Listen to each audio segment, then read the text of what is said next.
खान्छु त तेरो खाएको छैन बाउको गएको छैन दाइ तपाईको बाउ र मेरो बाउ एउटै हो फेरि आफू कमाउने भयो भनेर श्रीमतीलाई कुट्ने अधिकार त छैन नि हेर बहिनी तँ धेरै नबोल अहिले मेरो रिस उड्यो भने तैँले पनि कुडे खालिस् कुट्ने भए कुट्नुस् दाइ फेरि म तपाईको बहिनी पनि हो अनि तपाईको भलोकै लागि बोलेकै हो म भयो मलाई कसैले भलोको कुरा सिकाउनु पर्दैन म मेरो घरको कुरा म आफैले बुझेको छु घरको कुरा हो भन्दैमा अत्याचार सहन पनि त भएन फेरि भाउजू कसैको छोरी पनि हो ओहो मलाई थाहा छ ऊ कसैको छोरी हो र अहिले मेरो श्रीमती हो उसलाई मैले कस्तो व्यवहार गर्नुपर्छ भन्ने कुरा मलाई राम्ररी थाहा छ त्यसलाई व्यवहार भनिदैन दाइ त्यो अत्याचार हो फेरि भोलि तपाईको घरबार पनि बिग्रिन सक्छ बस भयो मलाई तैँले उपदेश दिइराख्नु पर्दैन म जे छु ठिक छु दाइ तपाईको व्यवहार तपाईलाई नै ठिक लाग्ला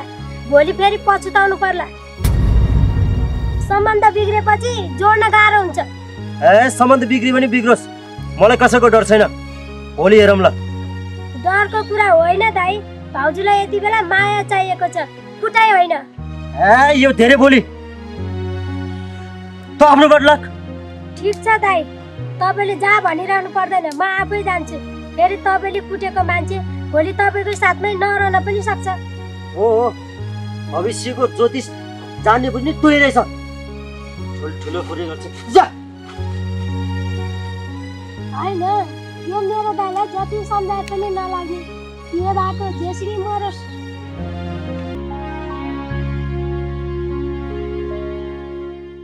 भाउजू म एउटा कुरा भन्छु दिनरात दाइको हातको कुटाइ खाएर सहेर नबस्नुहोस् तपाईको यो हालत देखेर मेरो मन पनि साह्रै रोइरहेको छ किनकि तपाईको यो पीडा देखेर बरु मैले भनेको मान्नुहुन्छ भने भाउजू केही समयको लागि माइत गएर बस्नुहोस् कमसेकम तपाईको र बच्चाको त सुरक्षित हुन्छ दाइको यस्तो व्यवहारले गर्दा तपाईँ र तपाईँको बच्चा यो घरमा बाँच्न सकिँदैन र तपाईँ एक्लै हुनुहुन्न भाउजू तपाईँको साथमा म छु तपाईँ डराउनु पर्दैन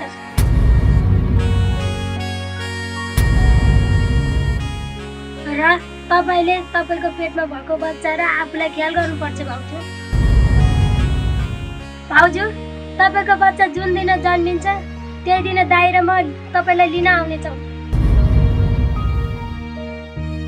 त्यसैले भाउजू सहन मात्रै समाधान होइन कहिलेकाहीँ आफूले पनि आवाज उठाउन सिक्नुपर्छ नानी म माइत जान्न म माइत नजाँदा त तपाईँको दाइले यस्तो धेरै हेला गर्नुहुन्छ भने म माइत गएँ भने झन् मेरो के हालत होला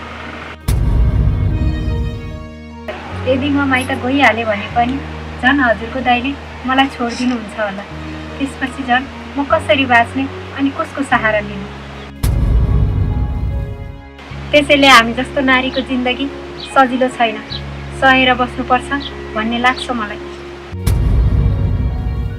हो मेरो पेटमा बच्चा छ त्यसैले मलाई डर लाग्छ कतै ऊ पनि बिना बाउको नहोस् भनेर नानी मैले दुःख त धेरै पाएको छु समाजको डरले पनि म केही गर्न सकिरहेको छैन तपाईँले भनेका कुराहरू पनि सबै ठिकै हो तर के गर्नु हिम्मत जुटाउन पनि सकिरहेकै छैन कहिलेकाहीँ त लाग्छ कि मेरो यो जिन्दगी सहेर नै बित्ने रहेछ तर तपाईँ जस्तो नन्दले मलाई साथ दिनुभएको छ म पनि पक्कै एक दिन न एक दिन बोल्न सक्ने हुन्छु होला हो भाउजू ल्याउनुहोस् म बरु बोलाउँछु तपाईँ भित्र गएर आराम गर्नुहोस् आमा भाउजूमाथि हात उठाउन सजिलो होला, तर यस्तो व्यवहारले घर चल्दैन। यस्तो सहनशील भाउजूमाथि तपाईँले दिनरात कुटपिट गर्नुभयो भने भाउजू एक दिन तपाईँदेखि टाढा जानुहुन्छ, अनि तपाईँलाई त्यो दिन पछुतो बाहेक अरू केही रहने छैन। भाउजू, तपाईँको सम्मान कमजोरी होइन, जसलाई बचाउनु पर्ने हो उसैलाई चोट दियो भने पुरुष होइन कमजोरी देखिन्छ। दाइ, हजुरले कुटेर जितेको जस्तो लाग्ला। भोलि भाउजूको आँसु सम्झेर तपाईँले आफै हार्नु पर्ने हुन्छ दाइ। त्यसैले मैले भनेको मान्नुस्, बेलैमा सुध्रिनुस्। तपाईँलाई थाहा छ भाउजूको सहनशीलताले आज यो घर टिकेको छ। अब भन्नुस्, त्यो पनि सक्यो भने यो घरको भित्ता मात्रै खाली रहनेछ। आज तपाईँले देवी जस्तो श्रीमती पाउनु भएको छ, भाउजूलाई कदर गर्न सिक्नुस् दाइ। तपाईँको त्यो हरेक चोटले भाउजूको माया पनि घट्दै जान्छ र त्यो माया पनि एक दिन सकिन्छ। त्यसैले दाइ, शक्ति देखाउनलाई हात उठाउनु पर्दैन। माया र सम्मान दिनु पनि असली बल हो। तै जान्ने छेस, तै बुझ्ने छेस, जहिले पनि मेरो बाटोमा तागर बनाउँछ। भाउजू, चिन्ता केही नगर्नुहोस्, हिँड्नुहोस् बरु। दाइ दाइ, भाउजू त घर छोडेर जानुभयो, लग्नुहोस् चिठी हेर्नुहोस्। तपाईँले के गर्नुभएको? बुढा, मैले धेरै सहन खोजेँ, तर अब म सक्दिनँ। तपाईँले मलाई दिनरात कुट्नु भयो, तर मेरो पीडा कहिल्यै बुझ्नु भएन। मेरो पेटमा बच्चा छ, तर तपाईँलाई त्यो बच्चाको धरी माया लागेन। म आफ्नो घर र यो बच्चाको लागि भए पनि यो घर छोडेर जाँदैछु। त्यसैले मैले निर्णय गरेँ, माया नभएको घरमा बस्नुभन्दा त टाढा जानु नै बेस हुन्छ। दाइ, तपाईँको हातबाट दिनौँ पिटाइ सहनु भएको भाउजूले आखिर कतिसम्म सहनुहुन्छ र? दाइ, तपाईँ मान्छे भएर पनि भाउजूको मन बुझ्न सक्नु भएन। आज भाउजूले घर छोडेर जानु भएको छ, अब तपाईँ एक्लै रोएर बस्नुपर्छ। आज तपाईँको कारणले घर उजाड्यो, मलाई त दाइ भन्न नि लाज लाग्छ। ओहो बहिनी, गएको हो भने जान दे, मलाई केही फरक पर्दैन। त्यस्तो श्रीमती त मैले अर्को पनि पाइहाल्छु नि, त्यसले मलाई नाटक देखाउन खोजेको हो। चिठी लेखेर जाँदैमा म डराउने मान्छे हो र? म अर्को बिहे गरिहाल्छु नि। फेरि मेरो जिन्दगी त्यो गयो भन्दैमा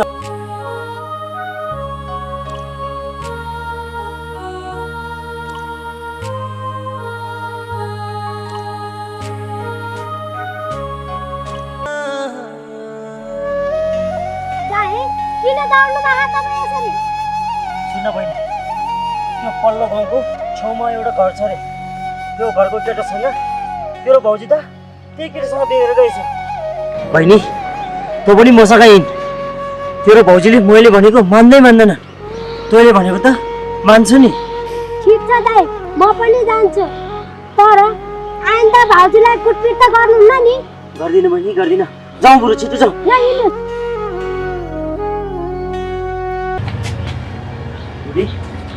मैले तिमीलाई त्यसको जग्गा के भने, अबदेखि म त्यस्तो गल्ती कहिले पनि गर्ने छैन। मैले माफ गरेँ। भाउजू, दाइले आफ्नो गल्ती स्वीकार्नु भएको छ। एकचोटि विश्वास गर्नुहोस्, हिँड्नुहोस् बरु घर फर्केर जाउँ। तपाईँलाई थाहा छ त भाउजू, तपाईँ नहुँदा त्यो घर साह्रै उजाड भएको छ। हामीलाई पनि तपाईँको खाँचो छ भाउजू। अब दाइले यस्तो गल्ती कहिल्यै गर्नुहुन्न, म तपाईँलाई विश्वास दिलाउँछु। हो भाउजू, रिस र पीडाले मात्रै समाधान आउँदैन, कहिलेकाहीँ माफीले पनि जीवन बदलिन्छ।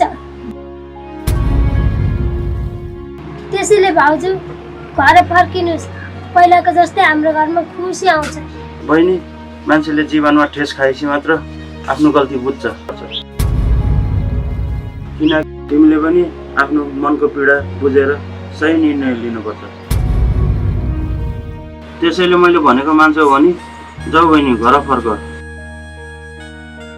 सायद यो पटक तिम्रो नयाँ जीवनको सुरुवात हुन्छ। हुन्छ नि त दाइ, हजुरले नि भन्नुभयो अरे नन्ना र बुढा पनि भएको छ। म जान्छु। हिँड्नुहोस् भाउजू। नाच्यो बहिनी, नाच्यो। भाउजू केही हुँदैन हजुरलाई। भाउजू नाच्यो नानी। दिदी के गर्नु होला के? केही हुँदैन नानी। भाउजू भाउजू केही हुँदैन कि तपाईँलाई? भाउजू दिदी के गर्ने होला के? आत्तिनु पर्दैन। निर्मली, तिमी नाच्यौ न, यो त बेथा लागेको हो। भाउजू नाच्यो नाच्यो। दिदी भाउजूलाई साह्रै गाह्रो भयो कि हस्पिटल लाग्यो कि? आराम गर्नु नानी। भाउजू